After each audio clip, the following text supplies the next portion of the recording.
जो हमारे अरब दोस्त हैं, बड़ा एहतराम है, उनसे हमें कुछ शिकायत भी रहीं। जब इंडिया कश्मीर में एक तरफा इकदाम उठा रहा था तो तब उस तरह से शायद उन्होंने हमारा खुल के साथ नहीं दिया होगा, बल्कि मोदी जी को तो एजाज़ात भी वहाँ पे आला सतही मिलते रहे।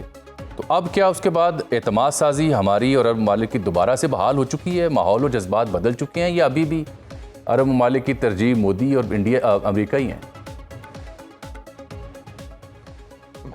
मेरे ख्याल में कुछ ये जो इजराइल से उनको रगड़ा मिल रहा है, कुछ थोड़ी सी उनको होश आई है और कुछ समझ आई है कि उनका दोस्त कौन है, दुश्मन कौन है। और वो पहले बड़ा एक रोमांटिक रिलेशनशिप बन रही थी। मोदी साहब मोदी जी को बुला रहे थे, कोई टेंपल बन रहा था अबू धाबी में, कोई इनॉग्रेशन कर रही थी, और वो बुनियाद उनकी पॉलिसी पैसे की बुनियाद पर थी, प्रिंसिपल की बुनियाद पर नहीं थी। पैसे से मुराद ट्रेड, इन्वेस्टमेंट, ये तजारत जो होती थी, एक कारोबारी सोच सी, एक असूली दिलेराना मौक़िफ़ नहीं था। तो मुझे लगता है कि कुछ उसमें फ़र्क आया है। देखो ना, वही कतर है जिसने पिछले साल 8 इंडियंस को सजाए मौत दी थी कि ये मोसाद के एजेंट हैं, और अभी यूएई ने स्टैंड लिया है। फिर ये मुझे बता रहे थे ईरानी सफ़ीर इधर पाकिस्तान में कि सऊदी अरेबिया ने कन्वे किया है ईरान को कि हम जब तक फ़लस्तीनी रियासत कायम नहीं होती जिसका दारुल खिलाफा यरूशलेम होगा, वो इजराइल से कोई ताल्लुक नहीं रखेंगे। तो ये अच्छा मौक़िफ़ है और असूली मौक़िफ़ है। मुझे शाह फैसल शहीद याद आ गए जिन्होंने इतना स्टैंड लिया था, आपको याद है, और जिन्होंने भुट्टो साहब से मिल के एक समिट कराई थी लाहौर में 1974 में। तो हमें वो और बड़ा बावकार स्टैंड था कि उन्होंने कहा कि जो इजराइल को हिमायत करेगा 1973 की वो रमज़ान जंग में, हम उनका तेल बंद कर देंगे, और उन्होंने अमेरिका का तेल बंद कर दिया था।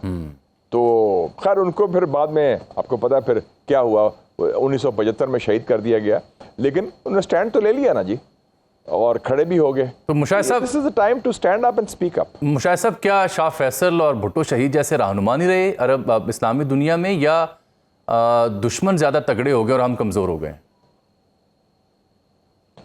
नहीं, मेरे ख्याल में दुश्मन तो उसी लेवल के रहे हैं, लीडरशिप की क्वालिटी कैलिबर कमज़ोर हो गया है। लेकिन अभी भी चंद ममालिक में जान है जो स्टैंड ले रहे हैं। मैं समझता हूँ उसमें तुर्की, ईरान, पाकिस्तान, इंडोनेशिया, मलेशिया शामिल है।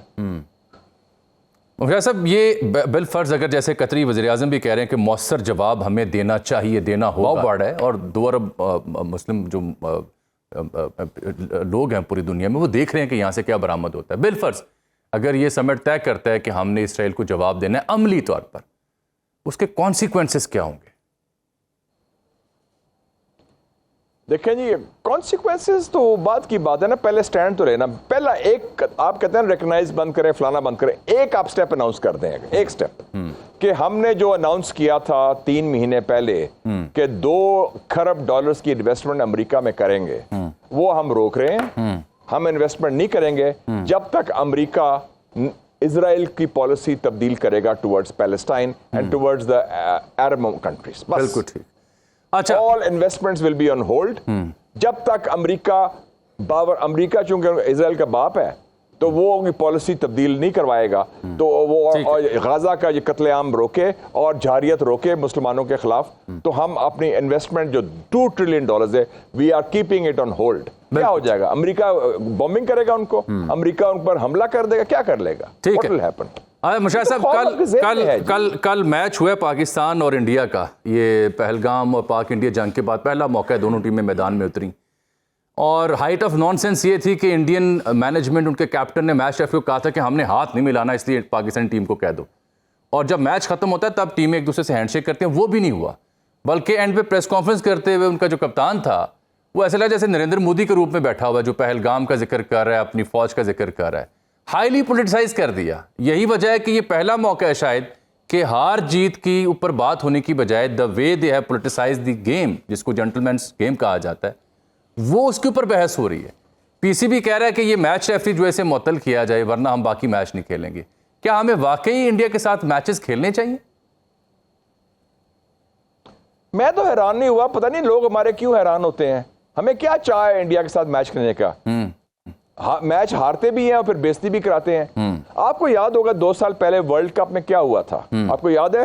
वर्ल्ड कप में इंडिया ने मैच जानबूझ के हारा ताकि पाकिस्तान को मौका ना मिले वर्ल्ड कप में शामिल होने का। याद है आपको? जी जी, T20 वो एक मैच में ऐसा मौका था कि अगर इंडिया मैच जीत जाता है तो पाकिस्तान भी जी अमेरिका में हो रहा था T20 lose the match. Yes, याद है आपको? उन्होंने मैच जानबूझ के हारा। इसका मतलब उनको पाकिस्तान के खिलाफ इतनी नफरत है, बोगस है और वो दे कांट स्टैंड पाकिस्तान। तो हमें क्या जरूरत है खेलने की?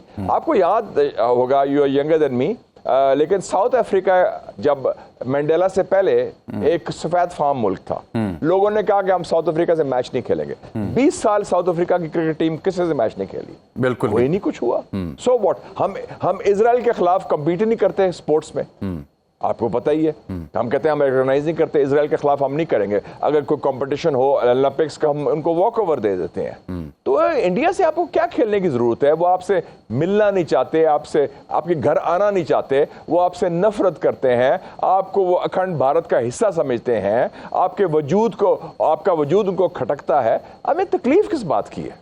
और वैसे भी हमारी cricket is a total mess now. बेइज्जती करा रहे हैं, मैचें हार रहे हैं हिंदुस्तान से और फेंटी भी खा रहे हैं, तो जूते खाने का क्या शौक है हमें? So you think अपनी बावकार तरीके से जो भी है आप क्रिकेट ठीक करें अपने मुल्क के अंदर जी, ये मैचेस छोड़ें हिंदुस्तान के साथ।